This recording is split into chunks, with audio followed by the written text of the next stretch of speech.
Biden himself is currently on a tour of Angola, the first there by a US president. This designed to promote Washington's hefty modern investments in the sub-Saharan African nation. A real centrepiece of his trip is showcasing the US commitment to $3 billion to the Lobito Corridor. It's a huge railway project linking Zambia, Congo and Angola. He'll also visit a slavery museum where he'll acknowledge how the trafficking of human beings once linked the two nations' economies. Well, let's talk about it a lot more with our international affairs editor, Kethevane Gorjestani, who's with me here on set. So, Kethevane, why this trip to Angola? Why now as well?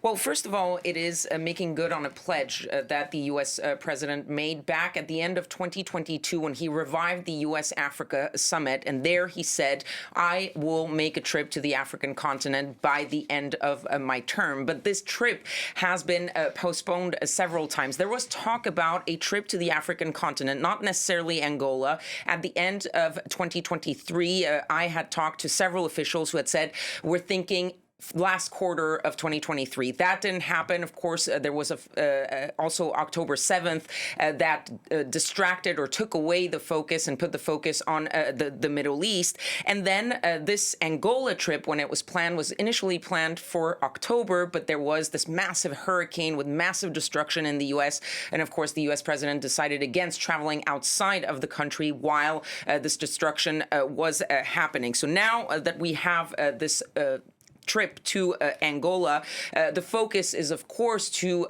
try to make good on that pledge, but also show a sort of change in the way the U.S. approaches its relationship with Angola, but generally with the African continent. The way the Biden administration is putting it is to say that they're moving from a sort of a relationship based on aid relationship and moving it to more of investment. And you mentioned the Lobito corridor. That, of course, is the main focus of this trip, and it shows, and it's the symbol of that change, that shift to working on a sort of equal level and investing in the continent rather than just simply providing it aid. But of course, already some criticism, especially from the continent itself, which is that they are seen as an afterthought, waited until the very final days or weeks of his term to actually make good on that pledge.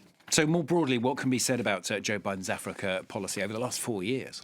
Well, look, there had been a lot of talk, and I think that the idea is that there has been a shift and a distinction from the previous administration, the Trump administration, especially when it comes to rhetoric and posturing. And there was this idea of an equal partnership between the United States and the African continent. And there were several things done. For example, Joe Biden really pushing and saying that he believed that Africa needed two permanent seats at the UN Security Council. The critics, however, especially from Africa, are saying, okay, you're willing to give us 2 seats at the UN Security Council, but you're not willing to give us veto power. So that is not exactly an equal level there. Then there was the fact that, yes, Joe Biden waited until the last minute to take that trip, but there were plenty of cabinet officials and other senior officials, around 20 of them, that went to the continent over the past 4 years.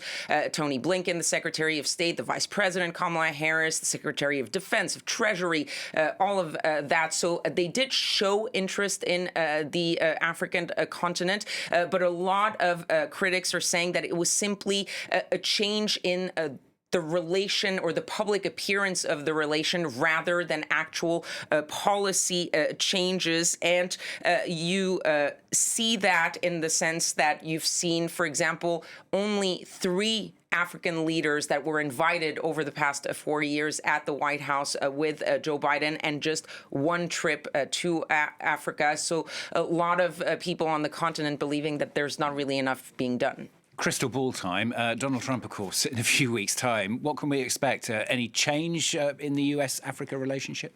Well, look, the simple thought would be to look back at what Donald Trump did in the past and how he has talked about Africa and African nations, sometimes with disparaging words, and think that this is not great for the future of U.S.-African partnership. It's probably not going to look great when it comes to aid, because Donald Trump has said multiple times that he wants to reduce the amount of aid that the U.S. gives around the world, not just Africa, but that that could impact the continent. It could also be negative when it comes to what happens with immigration. Remember that Donald Trump tried to limit the number of people, especially coming from certain countries in Africa, coming into the United States. However, you have to also remember that Donald Trump is someone who likes doing deals. And if a deal is good for America, he will be doing it. So, for example, the Lobito corridor, that could be seen as something that is beneficial to the United States and possibly something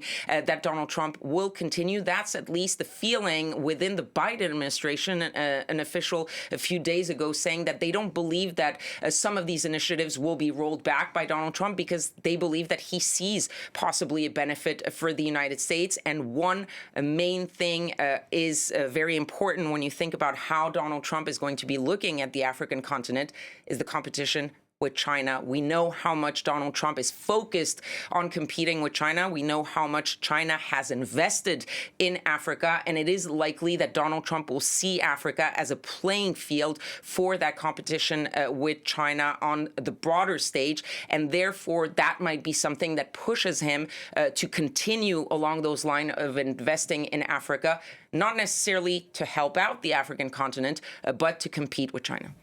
All to come over the next 4 years. Kethevane, thanks very much. Kethevane Gorjestani, our international affairs editor.